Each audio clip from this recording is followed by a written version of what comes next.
Hello বন্ধুরা, কেমন আছো সবাই? নিশ্চয়ই খুব ভালো আছো। আলহামদুলিল্লাহ, আমরাও ভালো আছি। তো আজকে বাজার থেকে আমি এই লবণের জারটা নিয়ে আসলাম।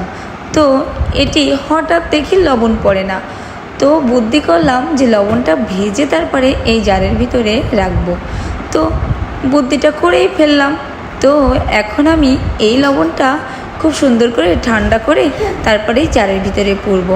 আর দেখো এই জারটা কত সুন্দর, আর এই ছিদ্রটা কত ছোট, এই জন্য লবণটা পড়ে না। তো আমার এই যে জারের ভিতরে কিন্তু পোড়াটাও রেডি হয়ে যাচ্ছে।